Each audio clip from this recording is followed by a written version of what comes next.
أجمعين أما بعد فأعوذ بالله من الشيطان الرجيم بسم الله الرحمن الرحيم قل هو اللہ احد. اے محبوب آپ فرمائے وہ اللہ ایک ہے. حضرات محترم آئیے کچھ عرض کرنے سے قبل اس عظیم بارگاہ میں درود پاک کا ہدیہ پیش کرے جس نبی نے ہمیں ایک خدا کا پتہ بتایا, ساری دنیا کو بت پرستی سے نکال کر ایک خدا کی بارگاہ میں جھکنے کا سلیقہ سکھایا, جن کی شان محبوب خدا ہے, جن کا پرواز لامکا ہے, جن کا مقام تاجدار انبیاء ہے, جن کا لقب صادق و امین ہے, جن کا حسن بے مثال ہے, جن کا مرتبہ اشرف الانبیاء ہے, جن کی تخلیق نور خدا ہے, جن کی باتیں کلام خدا ہے, جن کی زندگی کلام اللہ ہے. آئی ہم اس پیارے آقا کی بارگاہ میں درود پاک پڑھے جن کی طرح اللہ پاک نے نہ کسی کو پیدا کیا نہ قیامت تک کوئی پیدا ہو سکتا ہے. آئیے محبت کے ساتھ اسی پیارے پیارے نبی کی بارگاہ میں درود پاک پڑھے بلند آواز اللہ رب محمد صلی اللہ علیہ وسلم نحن عباد محمد صلی اللہ علیہ وسلم صلاۃ و سلام علیک یا رسول اللہ صلی اللہ تعالی علیہ وسلم. کوئی تو ہے جو نظام ہستی چلا رہا ہے, کوئی تو ہے جو نظام ہستی چلا رہا ہے, وہی خدا ہے وہی خدا ہے وہی خدا ہے. دکھائی بھی نہ دے نظر بھی جو آ رہا ہے, دکھائی بھی نہ دے نظر بھی جو آ رہا ہے, وہی خدا ہے وہی خدا ہے وہی خدا ہے. تلاش اس کو نہ کر بتوں میں, تلاش اس کو نہ کر بتوں میں, وہ ہے بدلتی ہوئی رتوں میں, وہ ہے بدلتی ہوئی رتوں میں, جو دن کو رات اور رات کو دن بنا رہا ہے, جو دن کو رات اور رات کو دن بنا رہا ہے, وہی خدا ہے وہی خدا ہے وہی خدا ہے. کسی کو تاج وقار بخشے, کسی کو تاج وقار بخشے, کسی کو ذلت کے گار بخشے, کسی کو ذلت کے گار بخشے, جو سب کے ماتھوں پہ مہر قدرت لگا رہا ہے وہی خدا ہے, لگا رہا ہے وہی خدا ہے. کوئی تو ہے جو نظام ہستی چلا رہا ہے, کوئی تو ہے جو نظام ہستی چلا رہا ہے, وہی خدا ہے وہی خدا ہے وہی خدا ہے. حضرات محترم خطبہ کے بعد میں نے جس آیت کریمہ کی تلاوت کا شرف حاصل کیا وہ قرآن پاک کی مشہور و معروف سورہ اخلاص کی پہلی آیت ہے, جس میں اللہ پاک نے ہر دشمنان خدا کو جواب دیا, جن کی سوچ, جن کا عقیدہ, جن کی فکر, جن کا جبریل علیہ السلام خدا ہے. نمرود کہتا تھا میں خدا ہوں, فرعون کہتا تھا میں خدا ہوں, قارون نے کہا میں خدا ہوں, شداد نے کہا میں کو خدا ہوں, کوئی کہتا ہے مولا علی خدا ہے, کوئی کہتا ہے پنجے تن پاک خدا ہے. بلکہ حد تو یہاں تک ہو گئی کہ ہر وہ چیز جس سے ہمیں فائدہ پہنچ رہا ہے, جسے اللہ پاک نے ہمارے فائدے کے لیے پیدا کیا تھا, آج ہم نے اسی کو اپنا خدا بنا لیا. سورج اپنی روشنی دے رہا تو وہ خدا ہے, چاند اپنی چاندنی بکھیر رہا تو وہ خدا ہے, زمین سے اناج اگ رہا تو زمین خدا ہے. اس نادان انسان نے ہر اس چیز کو اپنا خدا بنا لیا جس کو اللہ پاک نے اس کے فائدے کے لیے پیدا کیا تھا. اللہ پاک کلام پاک میں ارشاد فرماتا ہے هو الذی خلق لکم ما فی الارض جمیعا,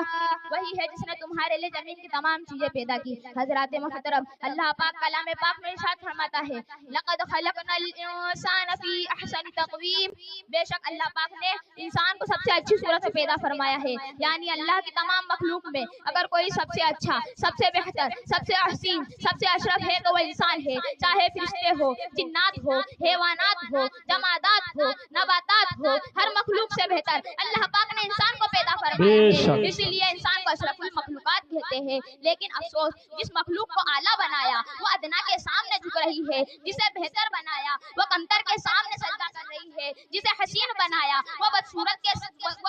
اپنا محسن ماننے کے لیے تیار ہے. جس مخلوق کو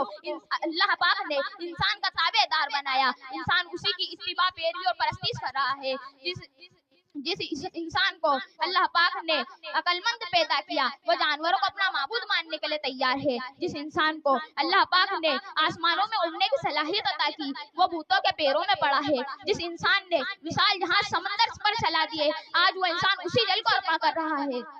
جس انسان کو اللہ پاک نے زمین کا سینہ چیر کر سرنگ بنانے کی طاقت عطا کی آج اسی زمین کو دھرتی ماں کے لقب سے نوازا جا رہا ہے.